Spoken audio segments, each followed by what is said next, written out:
नमस्कार, चार बड़ी खबर में आप सभी का स्वागत है और मैं हूं आपके साथ पूजा वाधवानी। चार बड़ी खबर में सबसे पहले बात करेंगे मध्य प्रदेश में होने वाले चुनावों को लेकर, जहां शिवराज सरकार अब मध्य प्रदेश में भी गुजरात फॉर्मूला लागू कर सकती है। दूसरी बड़ी खबर उच्चेरा से है, जहां मोटे अनाज में शुमार कोदो की रोटी खाने के बाद लोगों की तबीयत बिगड़ गई और उन्हें अस्पताल ले जाना पड़ा। तीसरी बड़ी खबर मध्य प्रदेश के कटनी से है, जहां मजदूर दलालों के चंगुल में फंसते जा रहे हैं। क्या है पूरा मामला, जानेंगे इसी कार्यक्रम में। चौथी और आखिरी बड़ी खबर हरदा से है, जहां नई और पुरानी पुलिस लाइन में चोरों ने धावा बोलकर डीएसपी सहित 13 पुलिस वालों के सरकारी क्वार्टर्स में चोरी की वारदात को अंजाम दिया है। तो आइए शुरू करते हैं चार बड़ी खबर।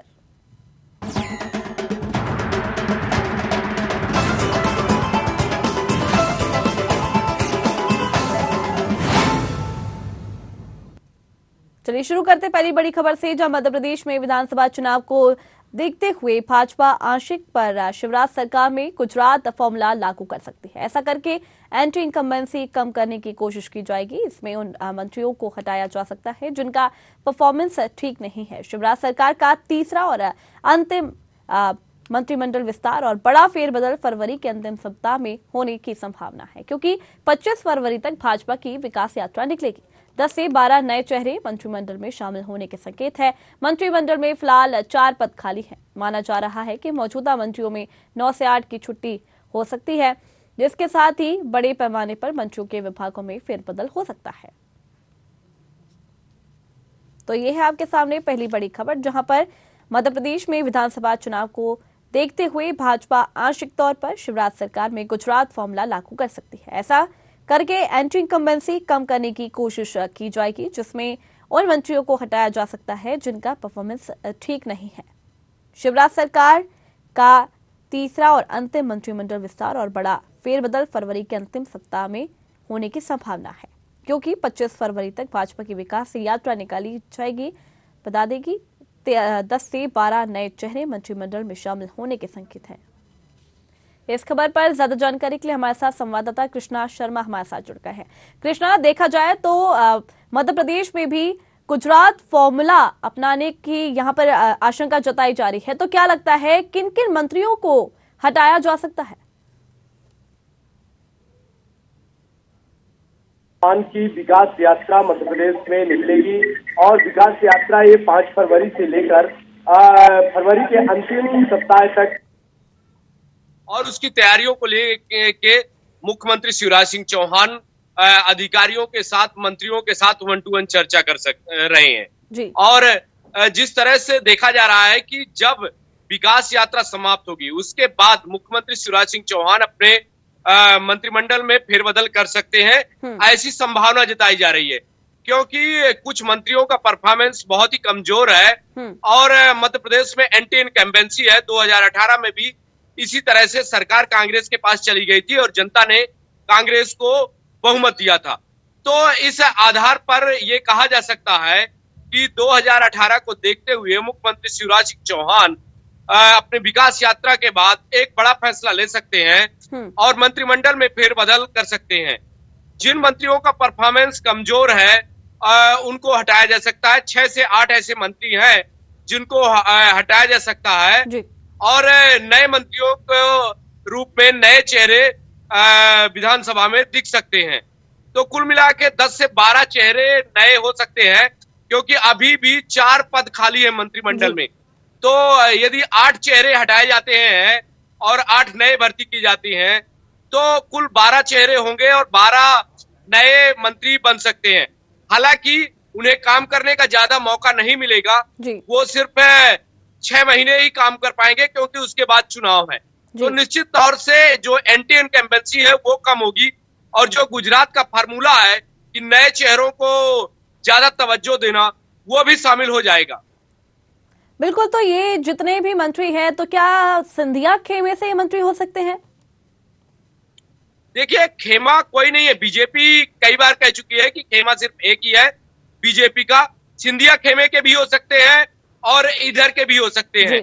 जिनका परफॉर्मेंस कमजोर होगा, अभी मुख्यमंत्री शिवराज सिंह चौहान लगातार मंत्रियों की समीक्षा कर रहे हैं और समीक्षा में जो भी मंत्री कम आके जाएंगे उन्हें हटाया जा सकता है। जी, तो ऐसा कह सकते हैं कि गुजरात फॉर्मूला की तरह 30 से 40% यहाँ पे टिकट कट सकते हैं। बिल्कुल गुजरात फार्मूले की तरह मध्य प्रदेश में भी इस बार 30 से 40 नहीं, कहा जा रहा है कि 50% से अधिक टिकट कटेंगे और नए चेहरों को टिकट दी जाएगी, क्योंकि कहीं ना कहीं जो गुजरात में एक बम्पर जीत हासिल हुई है उसको देखते हुए मध्य प्रदेश में भी ये फैसला लिया जा सकता है। तो बिल्कुल, अगर जिस तरीके से आपने यहाँ पे जिक्र किया कि करीबन 50% ऐसे चेहरे हो सकते हैं जो नए हो सकते हैं, तो क्या जिस तरीके से नए चेहरे निकलकर सामने आएंगे तो क्या जनता उन चेहरों को अपनाएगी? देखिए, जनता यदि कोई भी चेहरा है और उस पर कोई आरोप नहीं है तो जनता जल्दी वोट उसे कर देती है, लेकिन यदि कोई आरोप है, कोई मंत्री है, कोई विधायक है और उसके काम नहीं किए हैं तो जनता निश्चित तौर से उसे वोट नहीं देती है।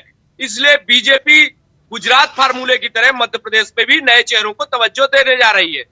चलिए, बहुत बहुत शुक्रिया कृष्णा हमारे साथ जुड़ने के लिए, जानकारी देने के लिए। तो ये है आपके सामने पहली बड़ी खबर। बढ़ते हैं दूसरी बड़ी खबर की तरफ, जहां मध्य प्रदेश के सतना जिले में मोटा अनाज यानी कि मिलेट्स का सेवन एक परिवार को भारी पड़ गया। मोटे अनाज में शुमार कोदो की रोटी खाने के बाद लोगों की तबीयत बिगड़ गई और उन्हें अस्पताल ले जाना पड़ा। पूरा मामला जिले के उचेहरा का है, जहां एक ही परिवार के 11 सदस्यों की हालत बिगड़ने पर उन्हें इलाज के लिए सामुदायिक स्वास्थ्य केंद्र में भर्ती कराया गया। बता दें कि जहां पुराने यानी मोटे अनाजों को बढ़ावा दिया जा रहा है, वहीं इस तरह की घटना होने से अब लोगों में दहशत का माहौल पैदा हो गया है। हालांकि डॉक्टर ओम प्रकाश आर्य ने बताया कि अब मरीजों की हालत में सुधार हो रहा है। कोदो की रोटी बनी थी जो हर्षरण पांडे जी के यहाँ से 3 किलो लाया गया था। उसी की रोटी खाने से सबको मतौना और उल्टी हुई है। अच्छा जी। कितने लोग होंगे? 11 लोग खाए थे, 11 लोगों को सबको उल्टी। अच्छा, कहाँ भर्ती कराए फिर? यहाँ उचेहरा में। अच्छा, उप स्वास्थ्य केंद्र में। ठीक चल रहा उपचार? जी। स्वास्थ्य में सुधार है उनके? हाँ, कुछ लोग जो अभी भी थोड़ा गंभीर हैं। अच्छा, बाकी और लोग ठीक है। रात में कदुआ की रोटी बनी तो उसको सब परिवार वाले खाए घर के लोग। फिर इसके बाद 3 घंटे बाद उल्टी आने लगी और चक्कर मारने लगा, घुमाने लगा उसको।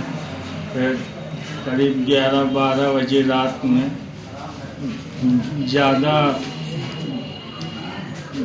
है तो फिर भर्ती करा दिए। हाँ, फिर यहाँ से एम्बुलेंस बुलाया गया उचेहरा से। अच्छा, फिर यहाँ से एम्बुलेंस गई तो फिर वहाँ से सब लोग को ले आई यहाँ, फिर यहाँ भर्ती करवाया गया।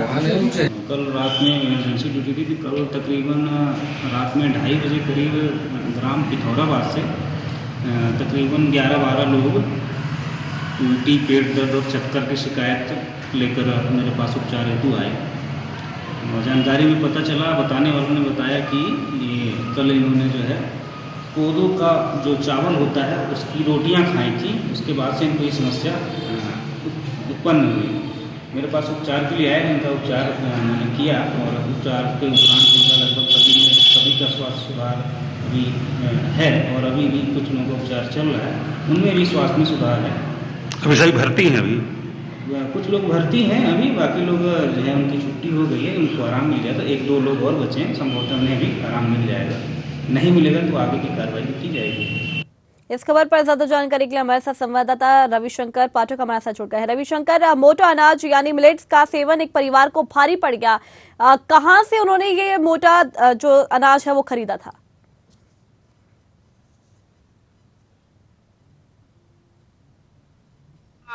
मोटा अनाज खरीदा गया था और इस मामले में साहू परिवार के द्वारा उसका सेवन किया गया था, जिसके चलते देर रात करीब 11 सदस्यों को बीमारी हो गई और वहां चक्कर आने लगे, उल्टी आने लगी। लिहाजा उचेहरा में करीब 2 बजे सामुदायिक स्वास्थ्य केंद्र उनको लाया गया और यहाँ पर भर्ती कराया गया। बता दें कि पिथौराबाद से ही लोगों के द्वारा मोटे अनाज का संरक्षण किया जा रहा है और इस पूरे मामले में साहू परिवार के द्वारा मोटे अनाज का सेवन किया गया था। उसका नाम है कोदो। कोदो चावल जैसा होता है, उसकी रोटी बनाई गई थी और उस रोटी को खाने के बाद 11 लोग बीमार हो गए थे लिहाजा सामुदायिक स्वास्थ्य केंद्र भर्ती कराया गया है। अभी भी कुछ मरीज भर्ती हैं सामुदायिक स्वास्थ्य केंद्र उचेहरा में। जी, तो जिस तरीके से यहाँ पर मामला सामने आया है, जिनसे उन्होंने ये अनाज खरीदा था, तो उन पर किस तरीके से अब कार्रवाई की जाएगी? अभी तो कार्रवाई जैसी कोई बात नहीं है, ना पुलिस को सूचना दी गई है। अभी पर केवल सामुदायिक स्वास्थ्य केंद्र में उनका इलाज किया जा रहा है और इस संबंध में लगे डॉक्टर ओम प्रकाश आर्या के द्वारा बताया गया कि उनके स्वास्थ्य में सुधार हो रहा है। अभी न तो सामुदायिक स्वास्थ्य केंद्र चेहरा के द्वारा पुलिस में सूचना दी गई और न ही परिजनों के द्वारा पुलिस में किसी प्रकार की सूचना दी गई। बता दें कि पुराने मोटे अनाज का संरक्षण पिथौराबाद गांव में ही किया जा रहा है। जी, अगर बात करें उन लोगों की जो लोग भर्ती हैं, उनकी हालत किस तरीके से बनी हुई है अभी? उनकी हालत में धीरे धीरे सुधार हो रहा है। रात 2 बजे उनको सामुदायिक स्वास्थ्य केंद्र में लाया गया था, तब उनकी हालत काफी गंभीर थी। लिहाजा धीरे धीरे उनके हालत में सुधार हो रहा है। करीब 3 लोगों की छुट्टी हो गई है और 8 लोग अभी भी वार्ड में भर्ती है। चलिए, बहुत बहुत शुक्रिया हमारे साथ जुड़ने के लिए। परिवार है, वही रात में रोटी बना खाया था, जिसके खाने के बाद उनकी तबीयत अचानक बिगड़ गई। लिहाजा मोटे अनाज के संरक्षण कर अब गांव में तरह तरह की बातों का बाजार गर्म हो गया है। चलिए, बहुत बहुत शुक्रिया रविशंकर हमारे साथ जुड़ने के लिए, जानकारी देने के लिए। तो ये थी आपके सामने दूसरी बड़ी खबर। बढ़ते हैं तीसरी बड़ी खबर की तरफ, जहां पेट की आग बुझाने और परिवार का पालन पोषण करने के लिए मजदूर दूसरे प्रदेश जाने से भी नहीं पीछे हटते हैं, लेकिन ऐसे मजदूर अक्सर दलालों के चंगुल में फंस जाती हैं। ताजा मामला कटनी जिले के बोहरी बंद से है, जहां बोहरी बंद स्थित कौड़िया के करीब 30 मजदूर कर्नाटक में फंस गए। मजदूरी के लिए उन्हें नागपुर ले जाने वाला दलाल कर्नाटक लेकर चला गया, जहां मजदूरी करवाई और उनका पैसा भी नहीं दिया। मजदूरों में महिलाएं और बच्चे भी शामिल हैं, जो कर्नाटक के बेलागावी में 1 माह से भुखमरी के हालात से जूझ रहे हैं। ऐसे में इन मजदूरों ने सोशल मीडिया के जरिए कटनी कलेक्टर अवी प्रसाद से गुहार लगाई है। कटनी कलेक्टर ने तत्काल मामले को संज्ञान लेकर कलेक्टर बेलागावी कलेक्टर से संपर्क किया और मजदूरों को भोजन के साथ उनकी वापसी का इंतजाम कराया। ये मजदूर देर रात तक वापस लौटेंगे। बच्चे भूखे हैं, 4 दिन से हो गए, हम कौड़िया के हैं, हमारे बाल बच्चे बेजे भूखे रो रहे हैं। हम क्या करेंगे? कोई सुनाई नहीं है। खाना की यहाँ है, हम गन्ना काट भी आए तो हिसाबे नहीं हो रहा है। खाने गए सर, हम भूखे लाएंगे, बाल बच्चे कहाँ तक रेंगाएंगे? कहाँ तक हम पैदल हिटाएंगे, कहाँ तक भूखे प्यासे हिटेंगे? सर हम यहाँ तो लगता है हम ही मर जाएंगे।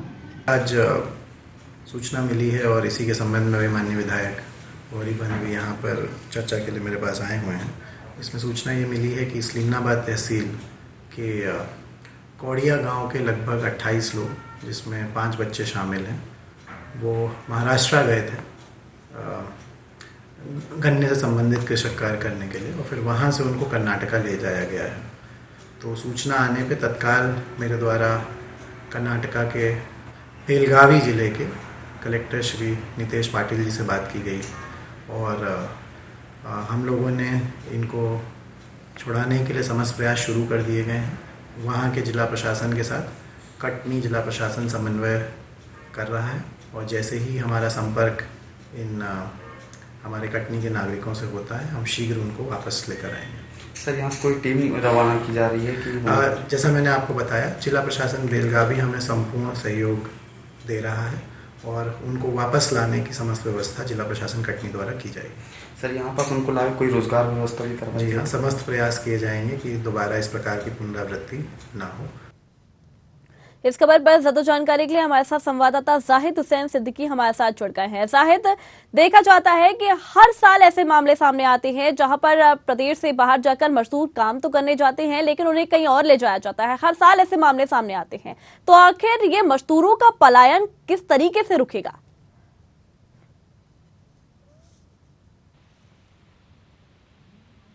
जी जाहिद, सुन पा रहे हैं मुझे?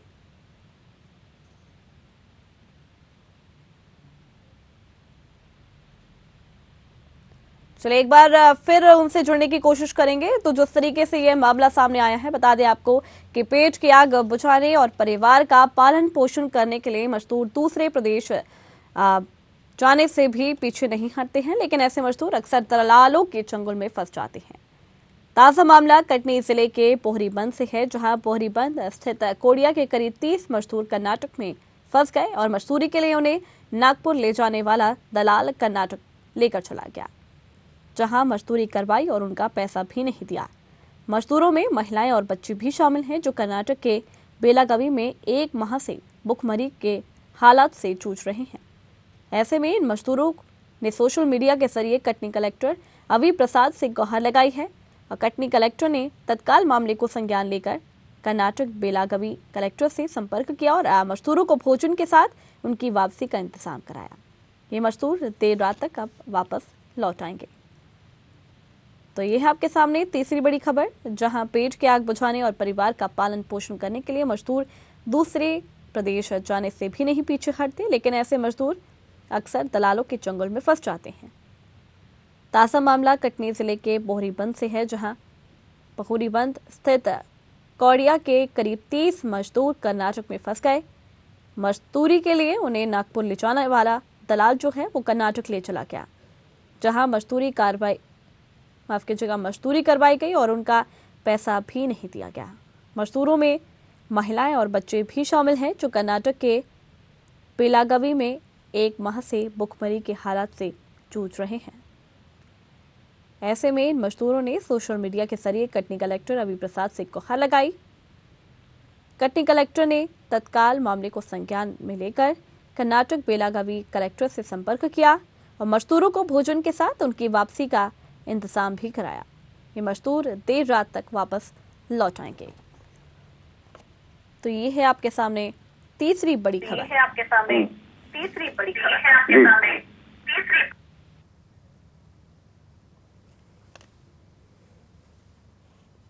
तो पेट की आग बुझाने और परिवार का पालन पोषण करने के लिए मजदूर दूसरे प्रदेश जाने से भी नहीं पीछे हटते हैं, लेकिन ऐसे मजदूर अक्सर दलालों के चंगुल में फंस जाते हैं। ताजा मामला कटनी जिले के पोहरीबंद से है, जहां पोहरीबंद स्थित कौड़िया के करीब 30 मजदूर कर्नाटक में फंस गए। मजदूरी के लिए उन्हें नागपुर ले जाने वाला दलाल कर्नाटक लेकर चला गया, जहां मजदूरी करवाई और उनका पैसा भी नहीं दिया गया। मजदूरों में महिलाएं और बच्चे भी शामिल हैं, जो कर्नाटक के बेलागावी में 1 माह से भुखमरी के हालात से जूझ रहे हैं। ऐसे में इन मजदूरों ने सोशल मीडिया के जरिए कटनी कलेक्टर अवी प्रसाद से गुहार लगाई। कटनी कलेक्टर ने तत्काल मामले को संज्ञान में लेकर कर्नाटक बेलागावी कलेक्टर से संपर्क किया और मजदूरों को भोजन के साथ उनकी वापसी का इंतजाम कराया। ये मजदूर देर रात तक अब वापस लौट जाएंगे। तो ये है आपके सामने तीसरी बड़ी खबर।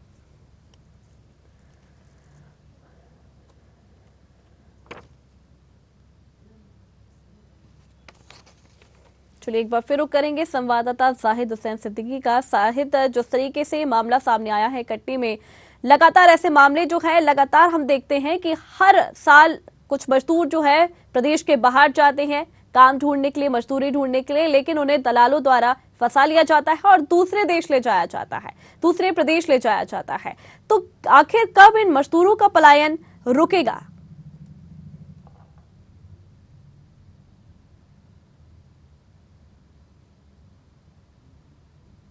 जी, लोकल एक स्थानीय व्यक्ति के द्वारा मुन्ना उपाध्याय नाम है, उसके द्वारा 30 लोगों को, जिसमें बच्चे, महिलाएं और लड़कियां भी हैं और वृद्धजन भी हैं, इनको लेके गया था गन्ना की कटाई कराने के लिए नागपुर के बताकर, पर चूंकि वहां से उनको कर्नाटक ले जाया गया और कर्नाटक में ले जाकर उनको गन्ना पिराई के नाम पे जहाँ पे काम करवाया गया, उनको 400 रुपए प्रतिदिन देने की बात कही गई थी और खाने पीने की बात। पर जिस तरह का वहाँ पे मजदूरों के बीच में एक व्यक्ति है जिसका नाम बारेलाल है, उससे संपर्क किया गया। शाम को एक सोशल मीडिया से जानकारी मिली थी, स्वयं हमने बात किया उसके फोन पर, उसने बताया कि हमें यहाँ पे खाना तक के लिए पैसे नहीं दिए गए, ना ही मजदूरी दिया गया और हमें कार्य करने के लिए बुलाया गया था गन्ना के लिए, पर दूसरे कार्य कराए जा रहे थे। वो तमाम लोग परेशान थे। वहां से हटने बाद किट्टूर क्षेत्र है कर्नाटका का, वहाँ ये सारे लोग इकट्ठे थे उनका कहना था हमने पुलिस थाने गए, मदद मांगी, गुहार लगाई, तो चूंकि कहीं न कहीं वहाँ के स्थानीय प्रशासन ने उनका ध्यान नहीं दिया, उनको वहां से भगा दिया। पर तो उसके बाद बारीलाल ने कटनी में जबलपुर तक सोशल मीडिया से संपर्क किया और कटनी कलेक्टर से गुहार लगाई। कटनी कलेक्टर अभी प्रसाद तत्काल उस संदेश को संज्ञान में लेते हुए बेलगांव के कलेक्टर से संवाद किया। उसके बाद स्थानीय विधायक जो यहाँ के प्रणय पांडे हैं, उन लोगों ने मिलके उस मजदूरों को वापसी लाने के प्रयास में तेजी लाई। और चूंकि जैसा कि कटनी कलेक्टर अभी प्रसाद ने अपने मामले में बताया जाता है कि वो बहुत त्वरित कार्रवाई करते हैं, बेलगावी कलेक्टर ने उन्हें पूरे श्रमिकों को जो 30 से 32 श्रमिक थे, जिसमें नन्हे बच्चे भी थे, उनको भोजन कराया। और अभी की बात है, उन्हें किसी वृद्ध आश्रम रखा गया है, वहाँ उन्हें भोजन पानी व्यवस्था करके बस के माध्यम से कटनी रवाना किया जाने की तैयारी चल रही है। हो सकता संभवतः सुबह तक वो कटनी गृहग्राम पे वापस आ सकते हैं। पर अगर देखा जाए पूरे मामले में, अगर कटनी जिले के ये मजदूर बाहर जाके फंस गए हैं, तो ये अपने आप में कोई पहली घटना नहीं है। अभी कुछ माह पहले ही कटनी में एक बड़ा दल ये प्रशासन ने वापस बुलवाया था, बंधक मजदूर छुड़वा कर, जो महाराष्ट्र में फंस गए थे। यानी कि ये देखा जाए कि इस तरह के जो एक गुट होता है, जो ग्रुप होता है, जो अपने साथ मजदूरों को यहाँ से ले जाते हैं और कहीं ना कहीं उनके साथ शोषण करते हैं, उनको मानदेय उनको पूरा नहीं देते और उनके साथ कहीं ना कहीं एक कहना चाहिए कि प्रताड़ित किया जाता है, मजदूरी के लिए मजदूर करने बाध्य किया जाता है, तब बंधक बना लिया जाता है। ऐसे बंधु मजदूरों को बाहर क्यों जाना पड़ रहा? कहीं ना कहीं स्थानीय प्रशासन, स्थानीय जनप्रतिनिधि, शासन की योजनाओं का सही क्रियान्वयन नहीं किया जा रहा है। मनरेगा की बात करें, अन्य योजनाओं की बात करें, उन योजनाओं के माध्यम से मजदूरों को रोजगार मिलना चाहिए, दिया जाना चाहिए। अगर नहीं मिल रहा तो मजदूर यहाँ से पलायन कर रहे हैं। मजदूर पलायन कर रहा है, उनके साथ ऐसी घटनाएं घट रही हैं, क्योंकि उन्हें परिवार चलाना है। अब परिवार चलाने के लिए मजदूरी करनी पड़ेगी, घर से बाहर भी निकलना पड़ेगा। पर ऐसे जो बिचौलिए होते हैं, जो ठेकेदार होते हैं, उनके बीच फंस जाते हैं, क्योंकि उनके लिए जीवन में सबसे बड़ी बात होती है पेट की भूख, यानी कि रोटी कमाना। रोटी के लिए दर दर भटकते हैं और ऐसे बिचौलिया, ऐसे मजदूरों का उनकी जरूरतों का फायदा उठाते हैं और उन्हें अपने मनमानी तरीके से, जिससे 400 रुपए प्रतिदिन कहने की बात कही गई थी और 400 प्रतिदिन भी नहीं दिया गया और उन्हें भूखे रखने के मजदूर, यानी कि बता दें पूजा जी, लमसम 2 माह बीतने को आ गए। 2 माह पूर्व इन मजदूरों को कौड़िया यानी भोरीवन से लेकर नागपुर में जाने की बात की थी और चूंकि उन्हें कर्नाटक ले जाया गया, यानी मध्य प्रदेश के अलावा महाराष्ट्र के अलावा कर्नाटक स्टेट ले गया, जहाँ पे भाषा संबंधी समस्या होती है। और इस तरह के मजदूरों को इतने दूर ले जाने के बाद उनके पास पैसे हैं ताकि वो भोजन कर सके, खाना खा सके, किसी तरह वो अपने बच्चों को भोजन करा के पाल पोस के अभी तक रखे हुए थे। कल जिस तरह से कलेक्टर अभी प्रसाद ने इस मामले को संज्ञान में लिया है, उसका तत्काल वहाँ के बेलगावी के जो कलेक्टर से बात किया, तो बेलगावी कलेक्टर ने भी कटनी कलेक्टर के साथ बकायदा संपर्क करते हुए उनके साथ सहयोग रवैया अपनाया। उनका व्यवहार भी बहुत अच्छा था और जिस तरह की फोटो में देख सकते हैं, बेलगावी कलेक्टर वहाँ के जो स्थानीय लोग जनों ने उनके साथ भोजन कराया, बैठा के बकायदा बच्चों को, उन महिलाओं को, उन मजदूरों को। उसके बाद उन्हें वृद्धाश्रम ले जाकर रखा गया और संभवतः उनके बस से उनको वापसी करने की तैयारी की जा रही है। अभी दोपहर में हमारे बारेलाल जो मजदूर है, उन मजदूरों के बीच का एक व्यक्ति जिसका बताना चाहेंगे, उससे बात की गई। उसने बताया कि हमें वृद्धाश्रम रखा गया है और हमें शाम को यहाँ से रवाना किया जाएगा। संभवतः हो सकता है कि कर्नाटका से कटनी आने तक में उन्हें 12 से 15 घंटे लगेंगे। तो जो भी समय गुजरेगा, कल तक कटनी अपने घर सब लौटेंगे, ऐसी हम आशा कर सकते। और सबसे बड़ा सवाल इन बंधुआ मजदूरों के साथ है कि स्थानीय प्रशासन, स्थानीय जो जनप्रतिनिधि हैं, चाहे वो ग्राम पंचायत के सरपंच हो, चाहे जनपद के हो, चाहे जिला पंचायत के हो, सवाल ये सबके ऊपर उठता है। उनके क्षेत्र के मजदूर बाहर जाते हैं, बंधक बनाए जाते हैं। वहाँ के स्थानीय एक मनु उपाध्याय नामक व्यक्ति का नाम सामने आ रहा है, जिसने इन मजदूरों को बाहर जाकर वहाँ पे यानी कह सकते बेचा जाना, यानी मजदूरों को किसी कंपनी के हवाले करना, कामगार मजदूरों को रुपए तो कहीं ना कहीं अपना धंधा, अपना व्यवसाय की बात करना। तो मजदूरों के साथ एक बड़ा शोषण है, इनके साथ प्रताड़ित करना और मजदूरी का पैसा न देना एक बड़ा सवाल होता है, जो कहीं ना कहीं आने वाले दिनों में इन मजदूरों का एक साथ जो घटित घटना का एक असर स्थानीय चुनाव में या आने वाले चुनाव में कहीं ना कहीं देख के जोड़ा जा सकता है। चलिए, बहुत बहुत शुक्रिया जाहिद हमारे साथ जुड़ने के लिए, जानकारी देने के लिए। तो ये थी आपके सामने तीसरी बड़ी खबर। बढ़ते हैं चौथी और आखिरी बड़ी खबर की तरफ, जहां मध्य प्रदेश में हरदा की नई और पुरानी पुलिस लाइन में चोरों ने धावा बोलकर डीएसपी सहित 13 पुलिस वालों के सरकारी क्वार्टर्स में चोरी की वारदात को अंजाम दिया है, जिसमें एक ही मकान में करीब 5 से 6 लाख रुपए के जेवरात और नकदी रुपए की चोरी हुई है। चोरी की सूचना मिलते ही सिविल लाइन और सिटी कोतवाली पुलिस जांच में जुट गई है। बता दें कि सिविल लाइन थाना क्षेत्र स्थित पुलिस लाइन के नर्मदा भवन में रहने वाले डीएसपी एसएल सिसोदिया के क्वार्टर सहित 9 पुलिसकर्मियों और 3 अन्य घरों के ताले टूटे मिले। हालांकि एसपी मनीष कुमार अग्रवाल का कहना है कि 8 घरों के ताले टूटे हैं। पुलिस की टीम चोरों की तलाश में तत्परता से जुट गई है और एक एसएल की टीम जांच में जुट गई है। बता दें कि पुलिस लाइन को किसी भी जिले में सबसे सुरक्षित माना जाता है। जिले की पुलिस का संचालन भी पुलिस लाइन से ही होता है। ऐसे में पुलिस लाइन में सिपाहियों सहित अधिकारियों के क्वार्टर्स में चोरी की वारदात ने पुलिस पर ही सवाल खड़े कर दिए हैं। दरअसल पुलिस के सिपाही से लेकर बड़े अधिकारी तक वहां रहते हैं।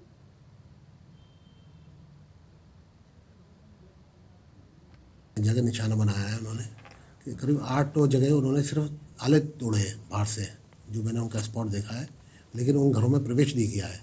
जिन 3-4 घरों में प्रवेश किया है, उनके घरों में से भी 2-3 लोग मेरे संपर्क में हैं। उनके करीब 5-6 लाख करीब मशरूका बता रहे हैं और हम उनकी कायमी कर रहे हैं। थाना सिविल लाइन में भी हो रही है, थाना कोतवाली में भी हो रही है। कोई रकम का आंकड़ा लगा है कितने? देखिए, एक जगह जरूर है बड़ी चोरी बता रहे हैं, जैसे 4 से 5 लाख की है, उसने जरूर बताई है बड़ी चोरी है। उसके बाद किसी घर से कुछ जैकेट ले गए हैं, कहीं से कुछ छोटे सामान ले गए, लेकिन बड़ी चोरी एक ही है। इस खबर पर ज्यादा जानकारी के लिए हमारे साथ संवाददाता राकेश महंत हमारे साथ जुड़ गए हैं। राकेश, किसी की भी सुरक्षा के लिए हमेशा पुलिस तैनात रहती है, पुलिस ही तत्परता दिखाती है उसको बचाव के लिए, लेकिन पुलिस के साथ ही इस तरीके की घटना हुई है। आखिर पुलिस पर इस तरीके के सवाल खड़े हो रहे हैं, क्या कुछ पूरा मामला है, किस तरीके से पुलिस के ही क्वार्टर्स में चोरी हुई है?